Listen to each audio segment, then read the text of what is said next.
حضرت خلیل اللہ جب وادی غیر ذی زرع میں سیدہ ہاجرہ اور ان کے معصوم نونہال کو چھوڑ کر کے جانے لگے، ایسی وادی جہاں حیوانی وجود بھی نہیں تھا، نباتات بھی نہیں پائے جاتے تھے، پانی کا ایک قطرہ بھی دستیاب نہیں تھا، کالے سیاہ محیط پہاڑ جیسے فولاد پگھلا کے ڈال دیا ہو، وہ وادی جہاں دن کو بھی خوف آئے، وہاں حضرت ہاجرہ نے راتیں بھی گزاری۔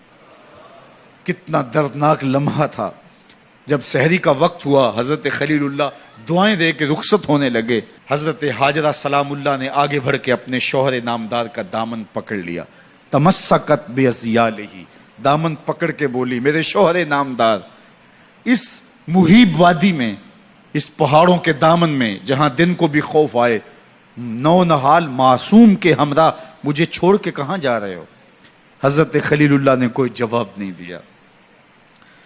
پھر قدم اٹھایا تو زوجہ نے پھر دامن پکڑا، پھر وہی سوال، پھر کوئی جواب نہیں آیا۔ تیسری مرتبہ دامن پکڑا، خلیل اللہ کی جانب سے کوئی جواب نہیں آیا، تو خاتون خود بولی، کیا اللہ کا حکم تو نہیں؟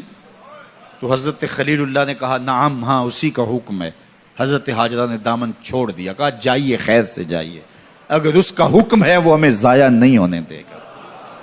جہاں دن نہیں گزارے جا سکتے تھے، پھر اس خاتون نے وہاں راتیں بھی کاٹی۔ وہ وادی جس میں وحشت بھی قدم رکھتی تھی ڈر ڈر کے، جہاں پھرتے تھے آوارہ تھپیڑے بادے سر سر کے، جہاں پر گھاس اگتی ہے، جہاں نہ پھول کھلتے ہیں، مگر وہ سرزمین ہے آسماں بھی جھک کے ملتے ہیں۔ اپنی پاک باز بیوی اور نونہال بیٹے کو چھوڑ کے حضرت خلیل اللہ دعائیں دے کے رخصت ہو گئے۔ تھوڑا سا توشہ تھا، 2-1 دن کے بعد ختم ہو گیا۔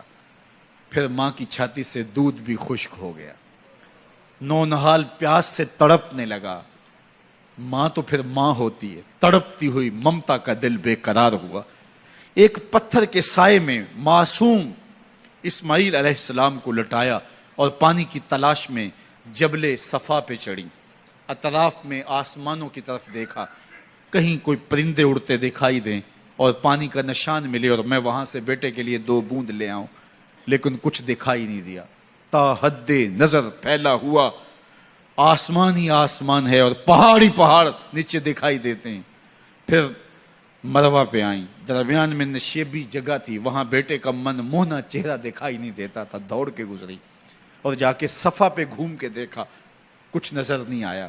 ادھر بھی دیکھ لیا، ادھر بھی دیکھ لیا، لیکن ماں تھی۔ پھر دوبارہ صفا پہ آئی، صفا پہ دیکھا، کچھ دکھائی نہیں دیا۔ پھر تڑپ کے مروہ پہ آئیں، وہاں پھر دیکھا، کچھ دکھائی نہیں دیا۔ پھر صفا پہ آئی، کبھی صفا پہ کبھی مروہ پہ، تڑپتی ہوئی ماں کی ممتا، بے قرار دل، ادھر پانی کی پیاس سے تڑپتا ہوا معصوم اسماعیل پتھر کی اوٹ میں، درمیان سے ماں گزرتی ہے تو بھاگ کے گزرتی ہے کہ بیٹے کا من مونا چہرہ بھی نگاہوں کے سامنے رہے۔ ذرا منظر تو دیکھو کتنا دل آویز ہے۔ اللہ اکبر، سینوں میں پتے پانی ہو جائیں، پتھر بھی ہو تو پگھل جائے اس زہرہ گداز داستان سے، لیکن اللہ پر توکل اور ماں کی بے قراریاں، کبھی صفا پہ کبھی مروہ پہ، زبان پہ شکایت نہیں ہے۔ پھر جب مروہ پہ پہنچتی ہیں، 7 چکر مکمل ہو گئے، تو ادھر کیا دیکھا کہ معصوم اسماعیل ایڑیاں رگڑ رہا ہے۔ ماں کا دل ڈولنے لگا کہ بیٹا آخری لمحوں میں ہے۔ دوڑی کہ بیٹے کو جا کے اپنی چھاتی سے چمٹاؤں، ہو سکتا ہے 2 قطرے دودھ کے اس کی زندگی کی آس بندھا دیں۔ تو ماں دوڑتی ہوئی آئی، لیکن جب قریب آئی تو منظر بدلا ہوا تھا۔ معصوم کی ایڑیوں کے رگڑنے سے تازہ چشمہ پھوٹ رہا ہے، پانی ہے کہ بے قابو ہونا چاہ رہا ہے۔ آگے بڑھی، جلدی جلدی مٹی کی منڈھیری کرتے ہوئے کہا، زم زم، رک جا رک جا۔ اللہ اکبر۔